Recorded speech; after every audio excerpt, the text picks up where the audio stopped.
साफ सुथरा बात बताबो, तू इंटरव्यू देबू कि ना देबू? दे।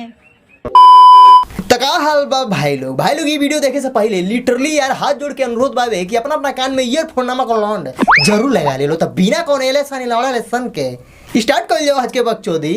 एक बार ना 5-6 बार लेम हम। अच्छा तो खाली 5-6 बार लेब। अरे भैया जी अब देखो सारे है वीडियो में तहार सकल तो नहीं खेल पर अकल के हिसाब से सारा साफ साफ बुझाता कि तू कौनो फाटल कॉन्डम के नतीजा हव ना। भैया के बात सुन लो लोगन, अगर नहीं सुने लो तो ये खाली फिर से सुनो लोग। एक बार ना 5-6 बार लेम हम।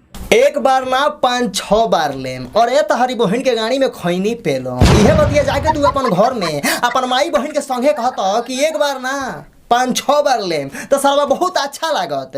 ये भगवान क्या जुल्म है। देखो साफ सुथरा बात बताओ, गोप गोप करबू कि ना? दे। अरे करी बहन के झांटी में पतंजलि के पेस्ट पेलो ई सरवा कौन जंगल से पकड़ के आइल बारे। नहीं सर हितवा के बात सुन लो। अरे भैया जी देखो हम भैया जी तहां से एगो बात बहुत प्रेम से कहल चाहतनी, सर बुरा मत मनियो तनी सा तू भोसड़ी वाला है का रे? दिन भर में 4-5 थाली पेलो अबू कि ना?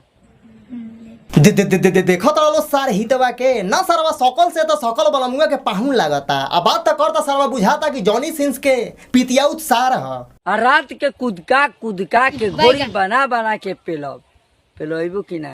ए सार बुर छछुन्नर अपन ना तो कम से कम हई बेचारी लड़की के उम्र के तो ख्याल करो ना भाई लो। बेचारी लड़की के उम्र मुश्किलन से 7-8 साल या अंडर 10 ईयर हुई। ए सार हितवा के उम्र ताही लोग देख सकत बा लोग कि सार भईवा का कहता है बेचारी लड़की के।